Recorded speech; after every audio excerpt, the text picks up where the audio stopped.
Hi అండి. 2 రోజుల నుంచి వర్షాలు పడి వాతావరణం అంతా చల్లగా మారిపోయిందండి. చలి చలిగా ఉంది.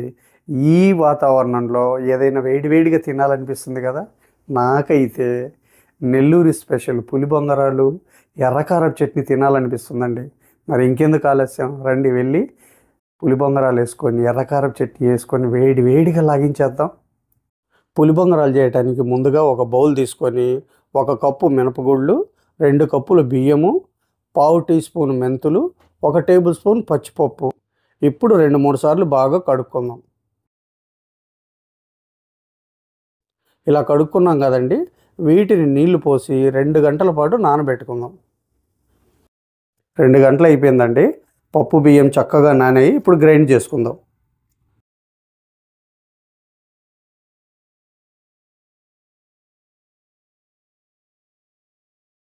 మనం ఏ కప్పుతో అయితే పప్పు బియ్యం తీసుకున్నామో అదే కప్పుతో 1 కప్పు నీళ్లు కూడా పోసుకుందాం. ఇప్పుడు మెత్తగా గ్రైండ్ చేసుకుందాం.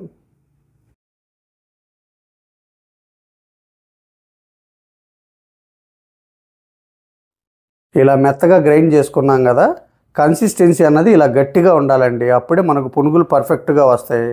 మనం ఇవాళ నైట్ గ్రైండ్ చేసి పెట్టుకుంటే రేపు సాయంత్రానికి మన కరెక్ట్గా పులిసి పొంగనాలు వేసుకోవడానికి రెడీ అవుద్ది. అదే ఉదయానికి అనుకోండి, పిండి పులవదు సరిగా. మనకి ఎంత పుల్లగా ఉంటే పిండి పులి బొంగరాలు అనేటివి అంత రుచిగా ఉంటాయి. ఇప్పుడు మూత పెట్టేసి పక్క పెట్టేద్దాం. పులి బొంగరాలకి పిండిని ఎలా ప్రిపేర్ చేసుకోవాలో మీకోసం ఇక్కడ చూపించానండి. ప్రిపేర్ చేసి ఆల్రెడీ నా దగ్గర ప్రిపేర్ చేసిన పిండి ఉంది. దాంతో ఇప్పుడు పులి బొంగరాలు వేసుకుందాం. ముందుగా మనం ఎర్రకారాన్ని ప్రిపేర్ చేసుకుందాం. దానికోసం ఒక జారు తీసుకొని ఇలా మీడియంగా తరిగిన 2 పెద్ద సైజు ఉల్లిపాయలు, మనం అరగంట ముందు వేడి నీళ్ళలో నానబెట్టుకున్న 10 నుంచి 12 ఎండుమిర్చి, ఒక రెబ్బ చింతపండు, ఒక పావు టేబుల్ స్పూన్ జీలకర్ర, టీ స్పూన్ ఉప్పు, ఒక 3 టేబుల్ స్పూన్లు నీళ్ళు. నీళ్ళు ఎర్రగా ఉన్నాయేంటి అనుకుంటారండి, నేను ఎండుమిర్చి నానబెట్టిన నీళ్ళే పోసాను. ఇప్పుడు మెత్తగా గ్రైండ్ చేసుకుందాం.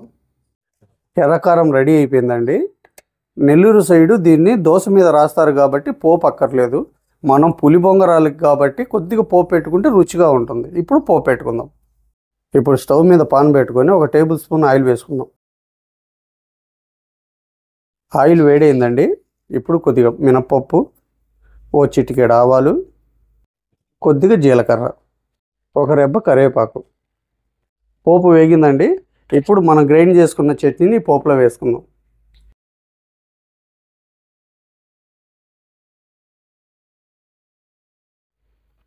ఇప్పుడు స్టవ్ ఆఫ్ చేసుకుందాం. చట్నీ రెడీ అయింది కదా, ఇప్పుడు మనం పులి బొంగరాలు వేసుకుందాం. పిండి పులిసిన తర్వాత కూడా ఇలా గట్టిగా ఉండాలండి. ఇప్పుడు ఇందులో సన్నగా తరిగిన ఒక పెద్ద సైజు ఉల్లిపాయ, 1 టీ స్పూన్ జీలకర్ర, 2 టేబుల్ స్పూన్లు పచ్చిమిర్చి ముక్కలు, 2 టేబుల్ స్పూన్ల కరివేపాకు తరుగు, టీ స్పూన్ ఉప్పు. పులి బొంగరాలకి వంట సోడా కానీ బేకింగ్ పౌడర్ కానీ ఏం అవసరం లేదండి. ఇప్పుడు ఈ మొత్తాన్ని కలుపుకుందాం.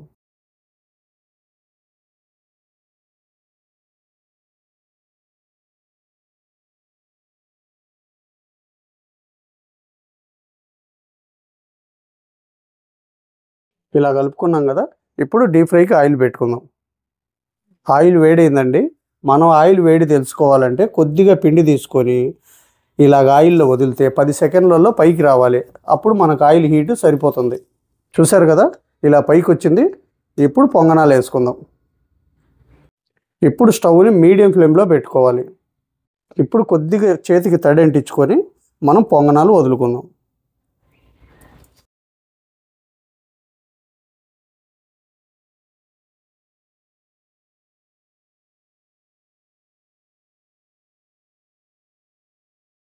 ఇప్పుడు వీటిని తీసి పక్కబెట్టి మళ్ళీ వేసుకుందాం. ఇలా వేసుకుంటే మనకు టైం సేవ్ అవుతుందండి, ఎక్కువ క్వాంటిటీ వస్తుంది. ఇలా ఈ కలర్ రాగానే తీసేసుకోవాలి. ఇప్పుడు మిగిలిన పిండిని కూడా వేసుకుందాం.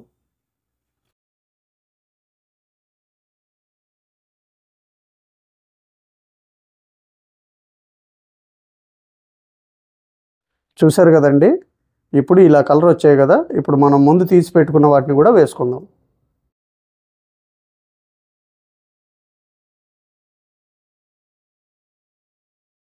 మనం ఇలా వేసుకోవటం వల్ల ఎక్కువ క్వాంటిటీ ఒకేసారి వస్తుంది, అన్నీ ఒకే కలర్ వస్తాయి, మనకు టైం కూడా సేవ్ అవుతుంది. ఇప్పుడు ఈ పులి బొంగరాల్ని మంచి బంగారు వర్ణం వచ్చేంత వరకు ఫ్రై చేసుకుందాం. చూశారు కదండి, మన పులి బొంగరాలు అయితే మంచి కలర్ వచ్చాయి.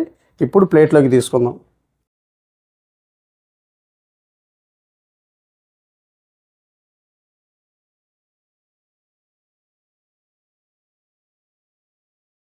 రండి, వేడి వేడిగా ఎర్రకారపు చట్నీ వేసుకొని పులి బొంగరాలు తినేద్దాం.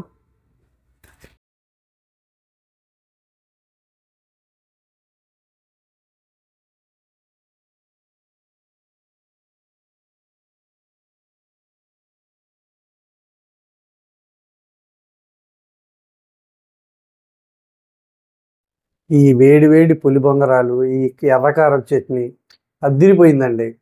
మనం మామూలుగా మిగిలిపోయిన పిండితో పునుగులు వేసుకుంటాం కదా, ఇలాగ పులి బొంగరాలకి మనం పిండిని సపరేట్గా ప్రిపేర్ చేసుకొని ఈ ఎర్రకారం వేసుకొని తింటే ఉంటుందండి, నిజంగా మాటల్లో చెప్పలేమండి. మరి మీరు కూడా నేను చేసిన పద్ధతిలో ఒకసారి చేసి అది ఎలా వచ్చిందో నాకు కామెంట్ సెక్షన్లో చెప్పండి.